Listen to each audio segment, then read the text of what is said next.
Waalaikumsalam warahmatullahi wabarakatuh. Nah, ini saya Saya lihat boleh Pak Krisna. ya sudah ada tiga penanya, Pak Ngadianto, Pak Sucipto, dan Pak Bintang Kusumo. Silahkan mulai dari Pak Ngadianto barangkali. Terima kasih Prof. Krisna. Ya.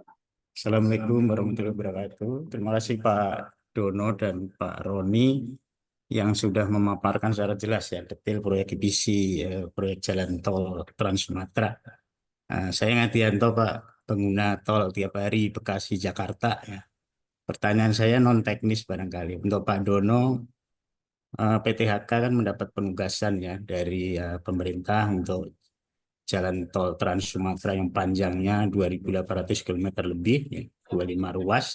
Tentunya ini membutuhkan sumber daya yang kompleks ya, terutama pendanaannya.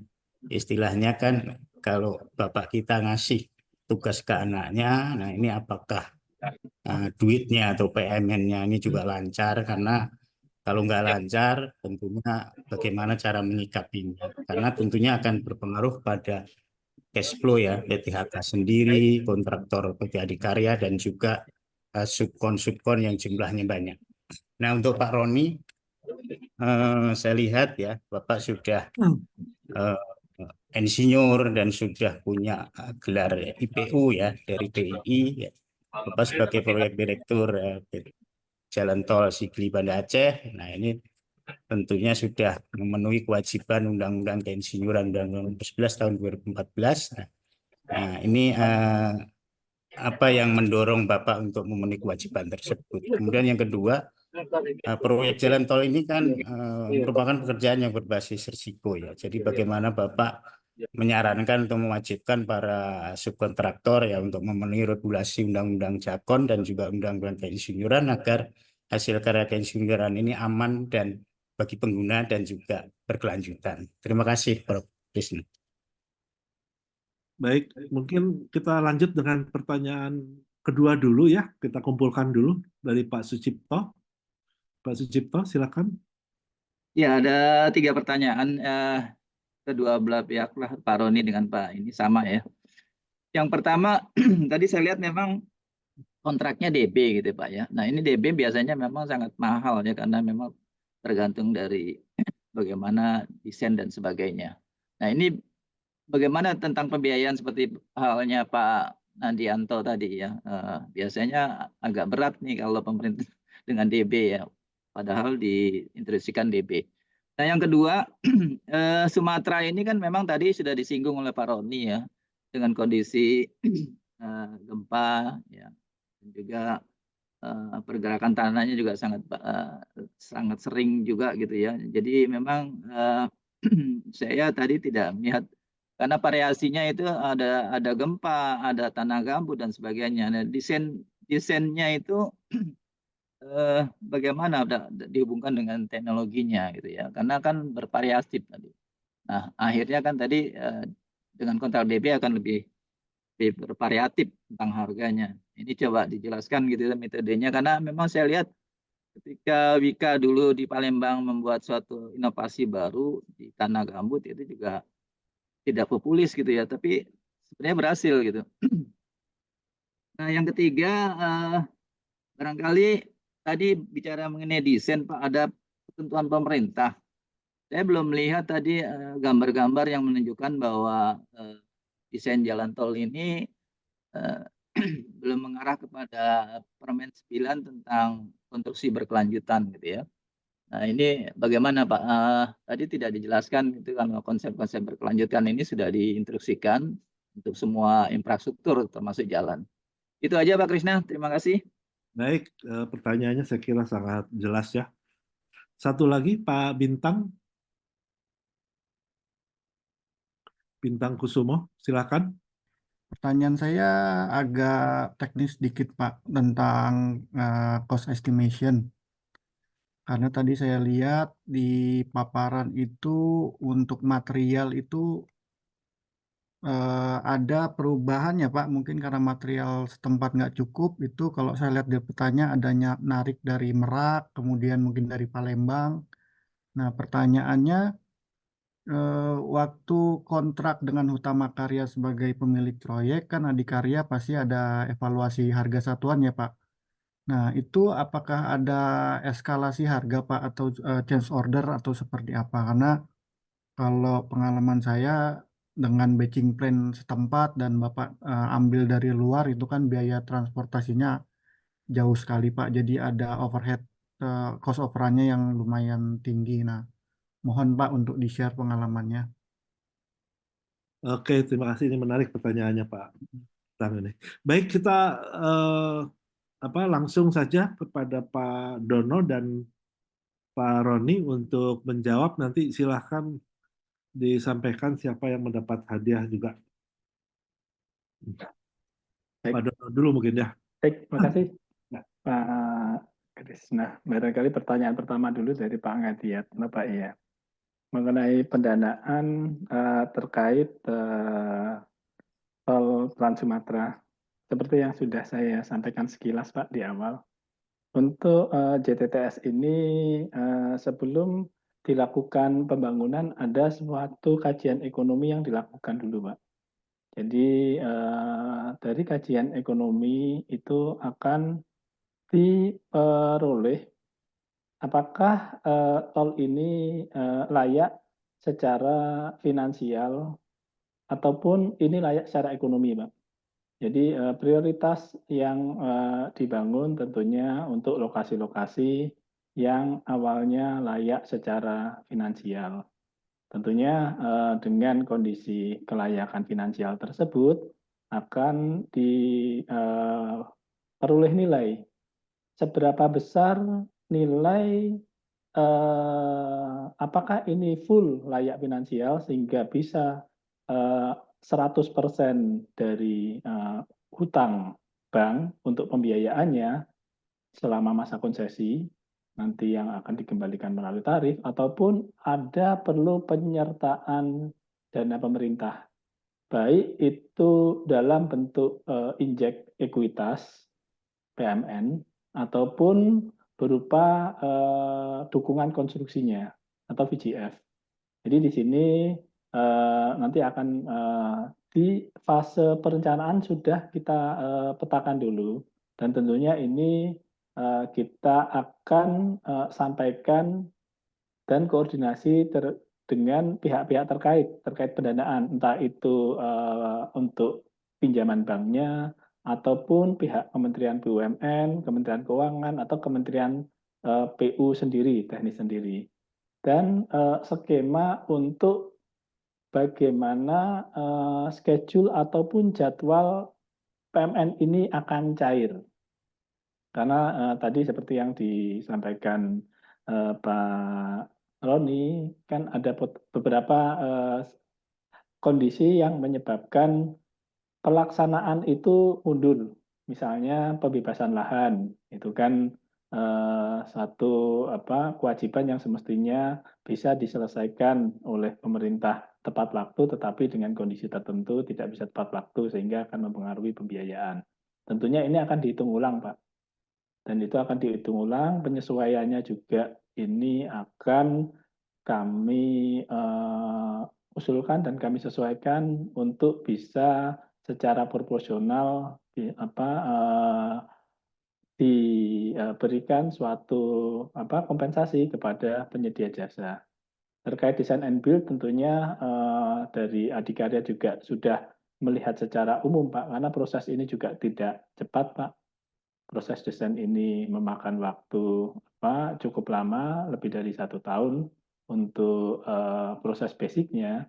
Dan ini untuk tadi apabila ada seperti yang disampaikan penambahan jumlah JPO yang cukup banyak dari basic, kalau JPO biasanya tidak terlalu banyak mempengaruhi nilai investasi karena JPO itu sangat kecil. Karena semestinya di basic JPO yang dibangun itu kemungkinan besar diakomodir dalam bentuk frontage. Artinya ada jalan di sekitar jalan tol yang sudah terhubung ke JPO terdekat. Jadi semestinya hal-hal semacam ini sudah terantisipasi sehingga nilai investasinya tidak begitu jauh selisihnya terhadap asumsi awal.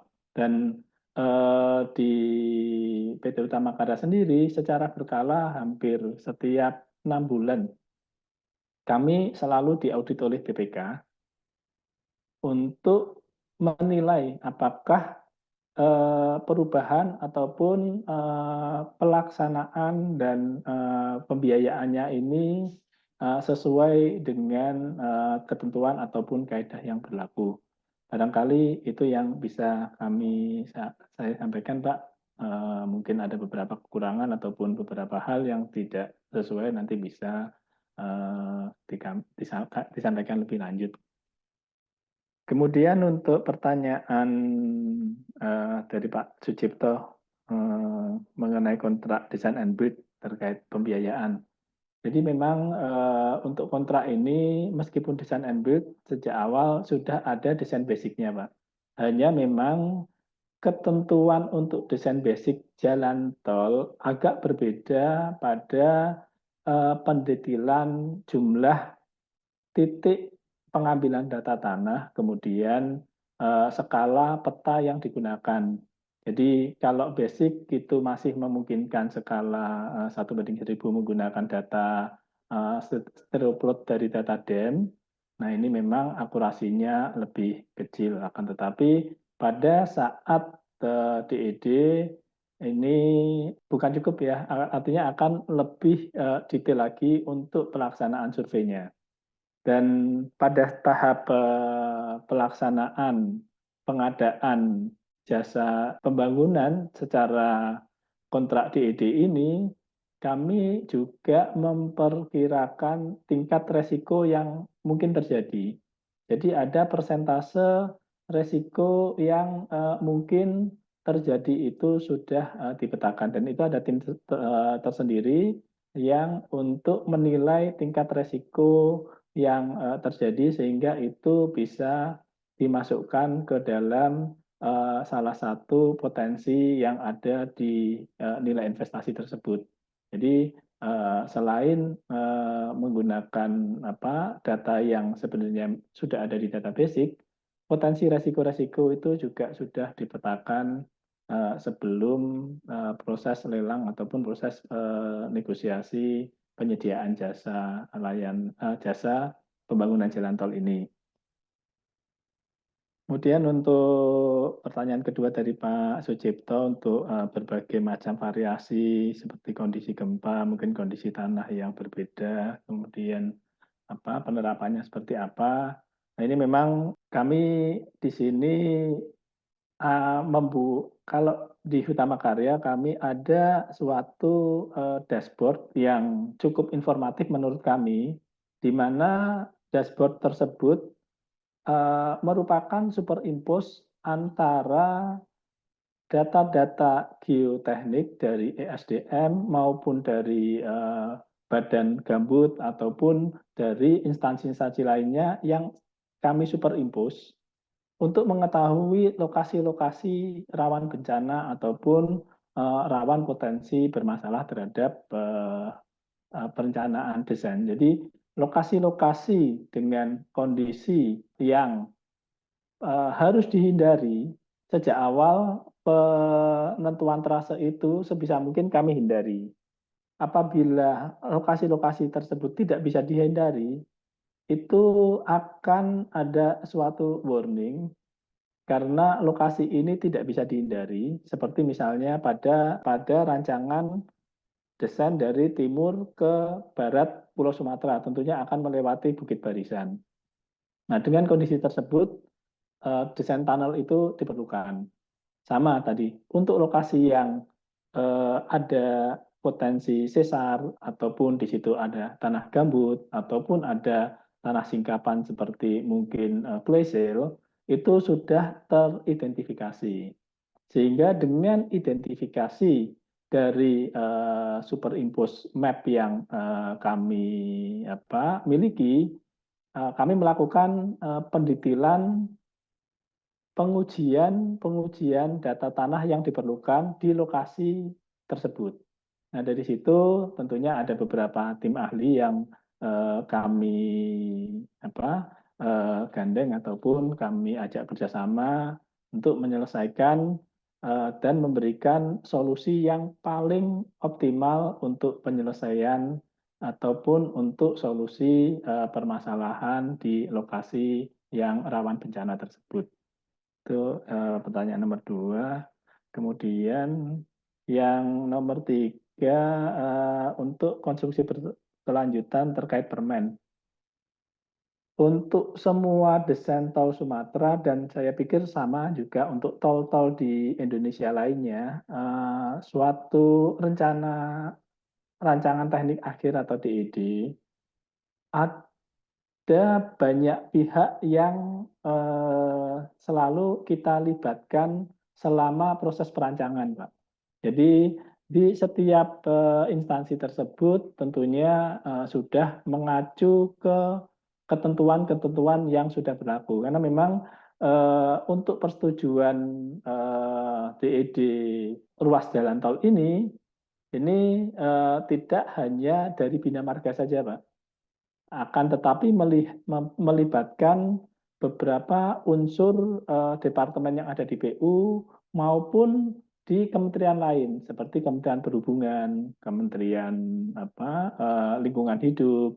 Jadi semua aspek yang ada di dalam peraturan semestinya sudah terpenuhi karena untuk persetujuan terhadap rencana desain ataupun rencana jalan tol sehingga pada masa operasinya ini sudah ada beberapa kementerian yang terlibat untuk penyelesaian rancangannya.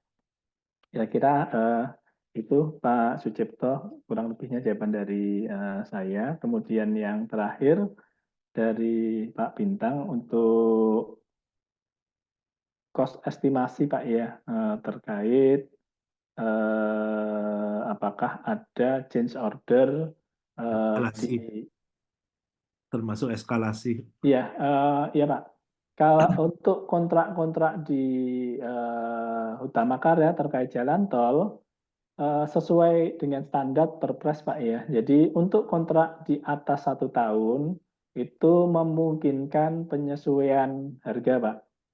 Akan tetapi untuk kondisi pembangunan yang dilaksanakan dalam 1 tahun, tentunya 1 tahun ini masih bisa menggunakan data penawaran awal. Dan itu semua kontrak di PT Utama Karya untuk tol itu sudah menerapkan aturan yang berlaku sesuai ketentuan yang ada di dalam Perpres, Pak. Kira-kira itu Pak Krisna, mohon izin untuk dari kami Utama Karya barangkali yang bisa kami sampaikan tadi Pak. Terima kasih. Baik Pak Dono, apakah mudah-mudahan cukup jelas ya untuk Pak Ngadianto, Pak Sucipto, dan Pak Bintang Kusumo tadi jawaban dari Pak Dono terkait pertanyaan-pertanyaan Bapak. Baik, mungkin saya offer kepada Pak Roni untuk menjawab pertanyaan yang ada tadi dari Pak Ngadianto, Pak Sucipto, dan Pak Bintang barangkali. Silakan. Oke, terima kasih Prof. Krisna. Mungkin izin yang pertama kami jawab dulu Pak dari Pak Ngadianto jadi mengenai Undang-Undang Keinsinyuran. Jadi kami Pak, saya sendiri selaku engineer yang berkegiatan pada proyek-proyek di Indonesia, tentunya kami ini tunduk dan taat pada aturan-aturan Undang-Undang Keinsinyuran yang berlaku, Pak. Sehingga tadi memang saya sendiri sudah mempunyai STRI yang dikeluarkan oleh PII. Kemudian saya juga sudah ada uji kompetensinya. Hal ini juga untuk mengantisipasi agar tidak dianggap kami ini melakukan satu kegiatan malpraktek dikarenakan kami berkegiatan di luar dari ketentuan undang-undang yang berlaku. Kemudian yang kedua, adanya resiko dari pekerjaan, bagaimana saya menyarankan atau mewajibkan subkon ini untuk memenuhi regulasi. Kami mungkin akan melakukan satu sistem atau mewajibkan secara bertahap kepada subkon yang mempunyai resiko tinggi atau dia berpekerjaan dengan volume yang besar, yang mengharuskan mereka harus mempunyai engineer yang mempunyai sertifikasi sesuai dengan aturan atau ketentuan yang berlaku. Kemudian yang kedua, Pak, yang pertanyaan dari Pak Sujipto. Pertanyaan yang pertama tadi mengenai adanya tambahan perubahan dari jumlah struktur, kemudian adanya lokasi gempa pada rute dan Permen 9 yang konstruksi berkelanjutan. Kemudian yang tadi Pak yang mengenai tambahan adanya perubahan jumlah struktur Pak. Jadi jumlah struktur ini memang tambahannya itu ada dari JOP, kemudian dari adanya satu lokasi akibat desain dari bendungan di mana yang belum teridentifikasi di depan, kemudian adanya tambahan jembatan untuk satwa maupun primata. Ini memang baru kami ketahui ketika kami sudah melakukan satu proses DED, Pak. Dikarenakan di awal kami mendapatkan data dari PT Utama Karya ini hanya basic design saja, sehingga begitu kami melakukan satu proses tahapan DED-nya, kami mendapatkan adanya kondisi-kondisi atau kebutuhan akan di lapangan. Dan hal ini tentunya juga menyambung Pak dengan Permen 9 perihal konstruksi berkelanjutan. Dikarenakan adanya satu wilayah dari masyarakat ini yang semula nyambung antara kampung dengan pasar atau daerah dengan jalan utama yang terputus, sehingga diperlukan satu akses yang membuat mereka tetap bisa untuk lewat. Kemudian pelestarian lingkungan ya kami lakukan, yang kami akomodir dalam jembatan Primata maupun adanya jembatan Gajah ini juga untuk mendukung pelestarian lingkungan, di mana hal ini yang merupakan bagian dari pelaksanaan konstruksi berkelanjutan, Pak. Kemudian juga tadi dengan ada permintaan dari daerah maupun BPJN ataupun instansi lain yang mengharuskan kita harus tetap menjaga adanya satu wilayah yang semula kehidupan sosialnya mereka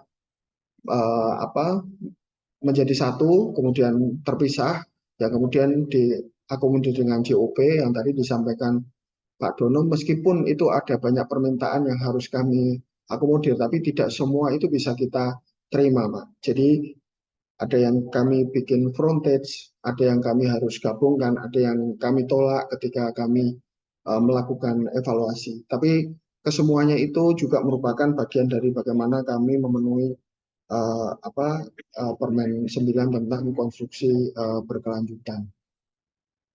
Kemudian mengenai desain yang berada di area gempa yang di daerah Sumatera, Pak, tadi sudah sekilas saya sampaikan pada bahan paparan kami.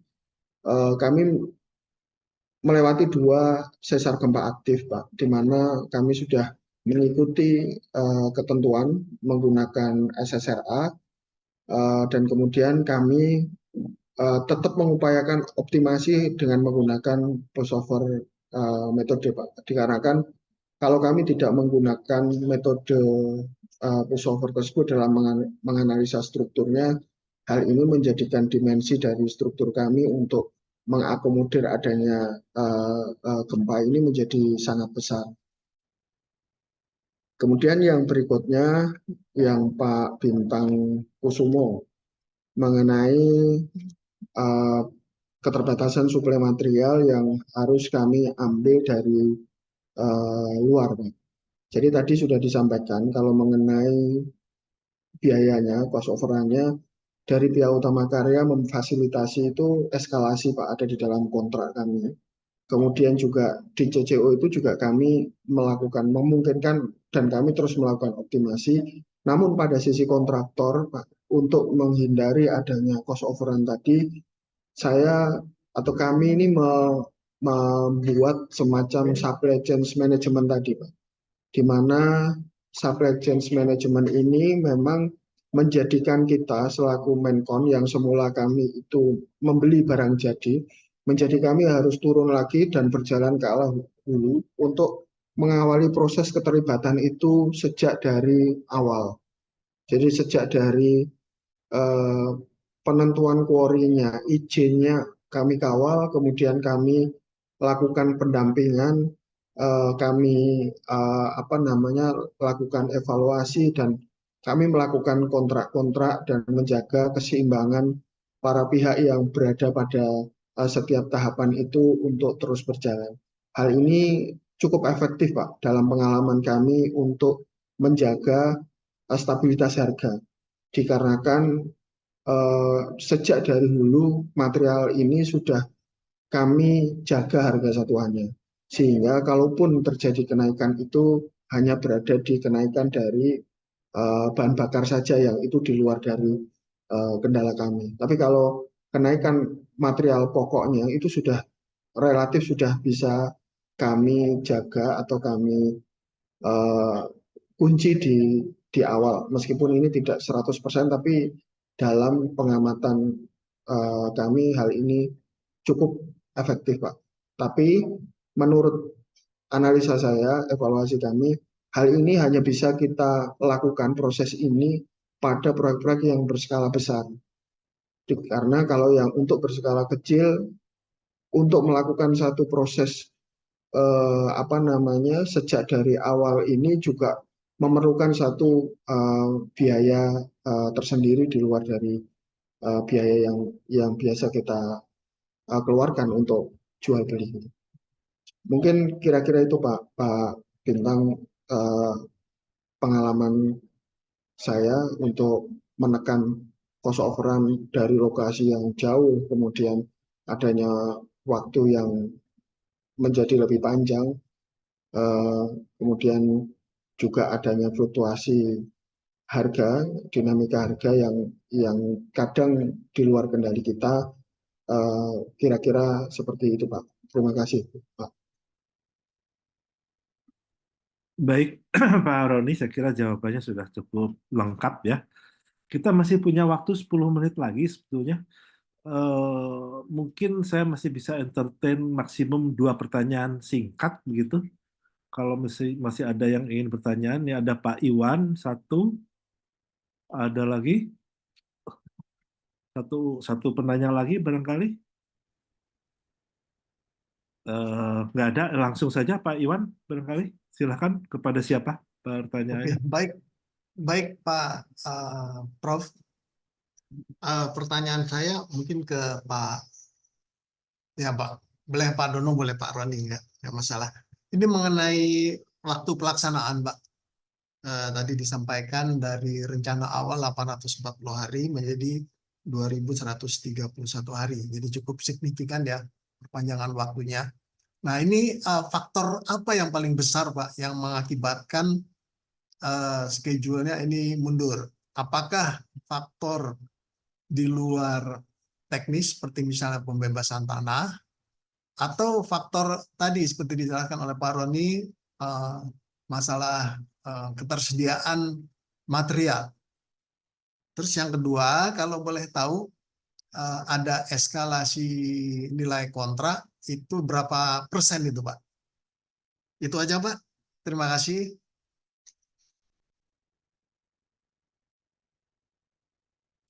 Silakan Pak Roni, langsung dijawab saja. Terima kasih Prof. Presnya. Izin Pak Iwan mungkin menyampaikan. Jadi mengenai waktu pelaksanaan Pak yang saat ini molornya terlalu panjang Pak. Dari Maret 2021 sampai dengan hari ini, mungkin nantinya direncanakan September, itu yang dominan itu lahan Pak. Jadi sampai dengan hari ini pun permasalahan lahan yang di seksi 1 juga masih belum ada kepastian, dan saat ini masih dilakukan percepatan-percepatan untuk mengupayakan agar September itu bisa selesai. Dan itu bisa dilihat pada lokasi yang tadi kami paparkan, di akses seksi 6 yang warna merah dan seksi 1 itu semua saat ini tertahan atau tidak bisa berjalan sesuai rencana dikarenakan lahan Pak. Dan itu pun sampai dengan hari ini masih belum bisa clear untuk permasalahan tersebut. Kemudian yang mengenai eskalasi Pak, ini saat ini kami masih berhitung Pak dengan PKP dikarenakan proses konstruksi kami yang masih terus berjalan, sehingga dari BPKP ini masih belum final Pak untuk menyetujui nilai dari pengajuan eskalasi kami. Begitu Pak. Baik, mudah-mudahan sudah terjawab Pak Iwan.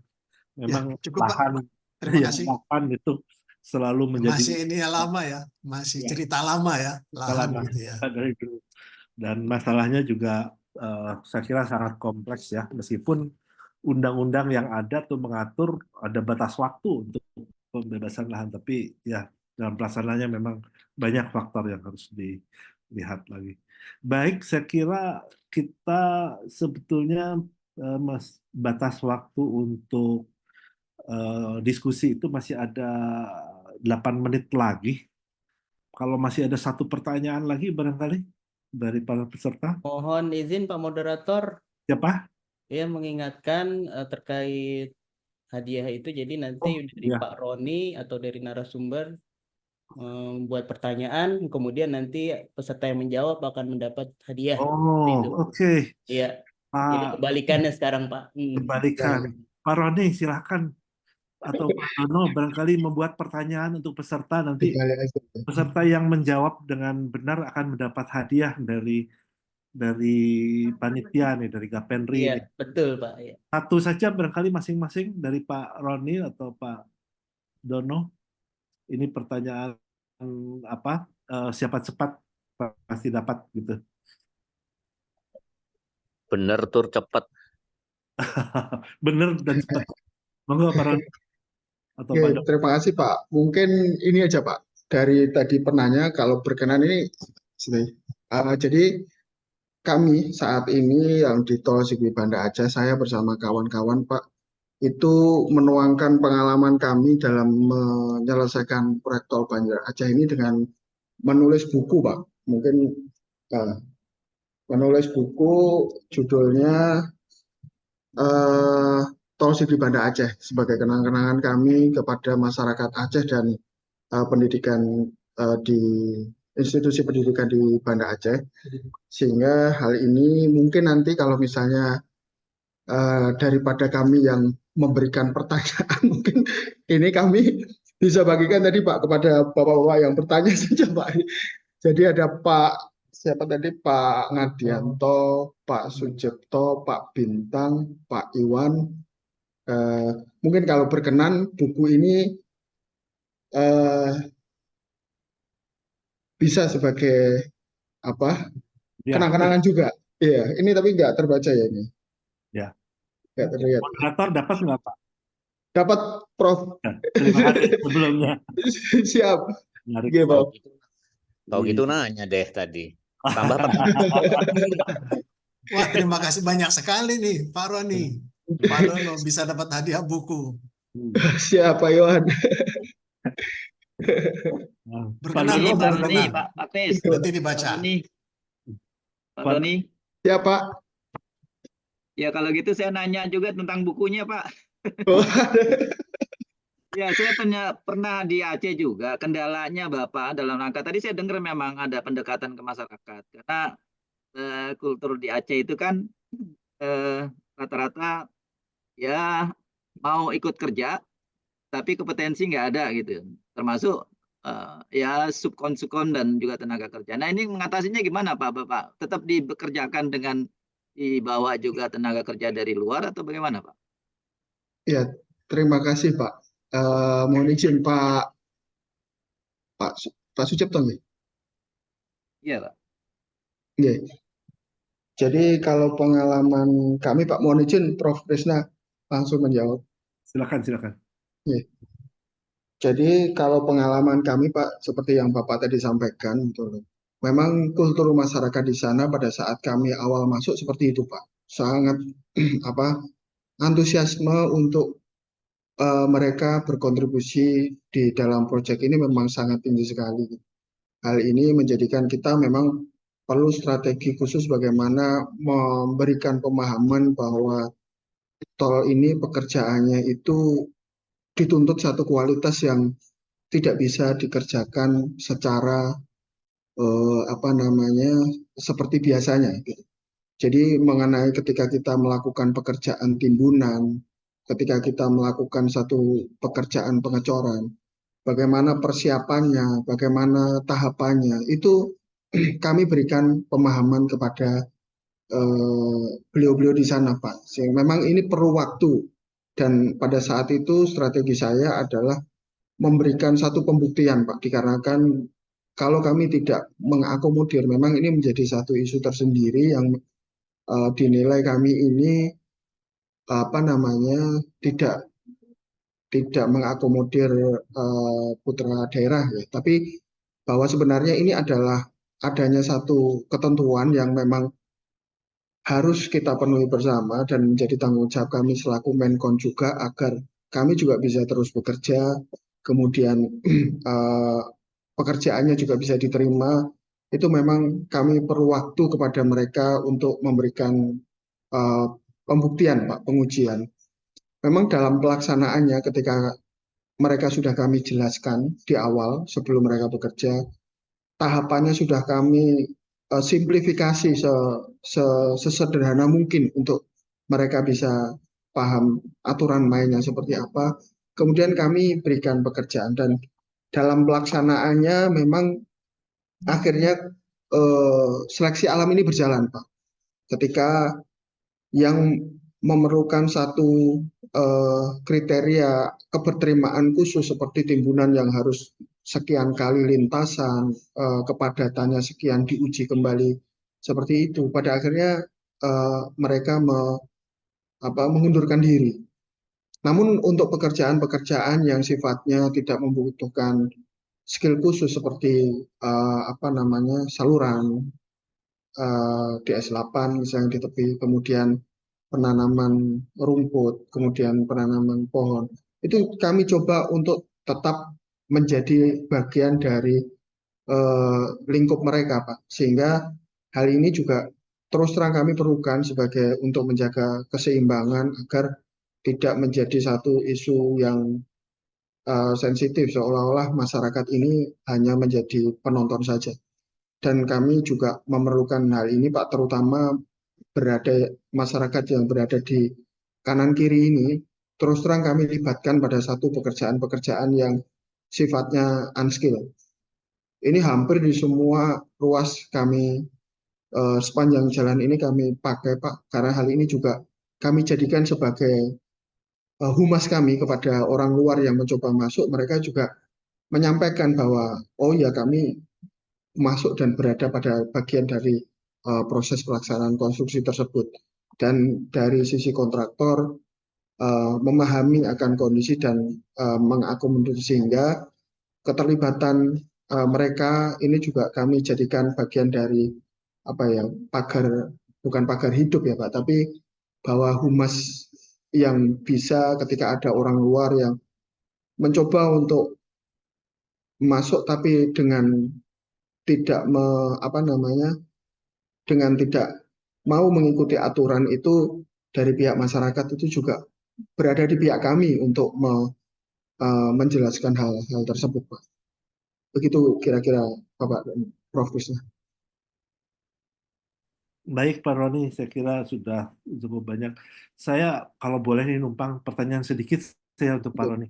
Pak Roni, kontraknya kan CPF ya, Iya, Pak. pre-finance. Tapi tadi saya lihat ada ruas-ruas seksi-seksi yang sudah operasional. Apakah Pak Roni sudah dibayar untuk bagian yang sudah operasional atau harus menunggu sampai seluruh seksi selesai baru bisa dibayar? Sudah, Pak. Jadi awalnya itu kontraknya ini memang berkembang. Jadi awalnya itu CPF terhadap keseluruhan kontrak. Kemudian kami mengusulkan untuk CPF kepada per seksi. Iya, per ruas yang operasional di jalan. Namun seiring dengan semakin lancarnya PMN dari Utama Karya ini juga kemudian bergerak menjadi apa namanya, ketika ada ketersediaan anggaran juga dibayar, dan mungkin semakin ke arah ini mungkin semakin rapat, Pak, frekuensi pembayarannya. Makasih, Oke, Pak. terima kasih Pak. Baik, ini waktunya sudah di akhir diskusi. Mas Agung, tadi MC, Pasti Mas Agung, Baik, Pak. gimana nomor tadi pertanyaan dari Pak, nomornya ya. malah Pak Roni yang ngasih hadiahnya? Apakah Ya, betul, Pak. perlu pertanyaan nggak? Kalau masih perlu pertanyaan, nanti saya yang ngasih pertanyaan juga nggak apa-apa. Supaya bisa ngasih hadiah gitu. Ya. Baik, Pak. Silakan, Pak. Oke, ini saya bikin pertanyaan yang simpel saja ya, tapi mengambil dari apa bahan paparan Pak Roni tadi. Kira-kira 3 risiko terbesar untuk model kontrak CPF yang diambil pada proyek ini kira-kira apa saja? Dan nanti Pak Roni akan menjawab betul atau salahnya. Ada yang bisa menjawab mungkin 3 risiko terbesar terkait model kontrak apa namanya pre-financing seperti ini untuk suatu proyek design build ya. Ada yang mau menjawab? Yang menjawab bisa dapat hadiah. Ya, coba-coba Pak, coba-coba. Kalau Siapa? yang nanya profesor nih susah nih. Siapa yang jawab? Pak Cipto, Pak Hars, Pak Cipto, Pak, coba-coba. Pak Cipto, nanti yang memutuskan Pak Roni betul atau salahnya. Iya, iya. Ya, memang ini model kontrak ini memang agak resiko terhadap satu, barangkali marketnya, Pak. Jadi harus menghitung market yang menjadi pasar tol itu seberapa jauh gitu ya. Biasanya kalau di Sumatera ini kan pembangunannya masih kurang, jadi pasar marketnya untuk tol juga akan mobilisasi ke suatu sentra ekonominya juga perlu dipertimbangkan. Yang kedua mungkin penjualan obligasinya menarik enggak gitu ya. Kalau misalkan enggak menarik ya juga akan bisa merugi. Nah, yang ketiga lingkungan tadi Pak. Ya, lingkungan ini juga budaya dan sebagainya termasuk di Aceh tadi yang sudah menjadi latar belakang itu mempengaruhi juga gitu ya kalau tidak dikembangkan dengan misalkan rest area dan sebagainya yang menjadi komoditas dia bisa masuk, ini menjadi juga bumerang untuk apa namanya satu kontrak untuk jalan tol. Itu kira-kira Pak, mudah-mudahan salah. Pak Roni gimana? Jawabannya? Betul, Pak. Jadi jadi kalau apa namanya kontrak CPF ini Pak, memang pernah dalam satu penelitian itu resikonya itu ada 19 Pak, resiko negatif, dan peluangnya hanya 7 sekitar itu Pak. Oke. Dan mungkin apa yang tadi Bapak sampaikan dari Pak Cipto sampaikan tadi betul Pak, mungkin. Terima kasih Pak. Ya, baik Mas Agung tuh Pak sudah dijawab ya. Baik, Pak. Cipto sepertinya bakal dapat hadiah nih dari Mas Agung nih. Baik, Pak. Kami sudah catat, Pak. Pak Sucipto ya. Baik. Ya, Pak Sucipto. Baik, Pak, saya kira waktunya sudah habis ya untuk diskusi. Saya kembalikan kepada MC, pada Mas Agung untuk proses selanjutnya. Baik, untuk para peserta dan juga para narasumber, saya mohon maaf bila ada salah-salah kata di dalam memandu diskusi maupun memandu pemaparan ini. Terima kasih. atas kesempatan yang diberikan. Billahi taufiq wal hidayah. Wassalamualaikum warahmatullahi wabarakatuh.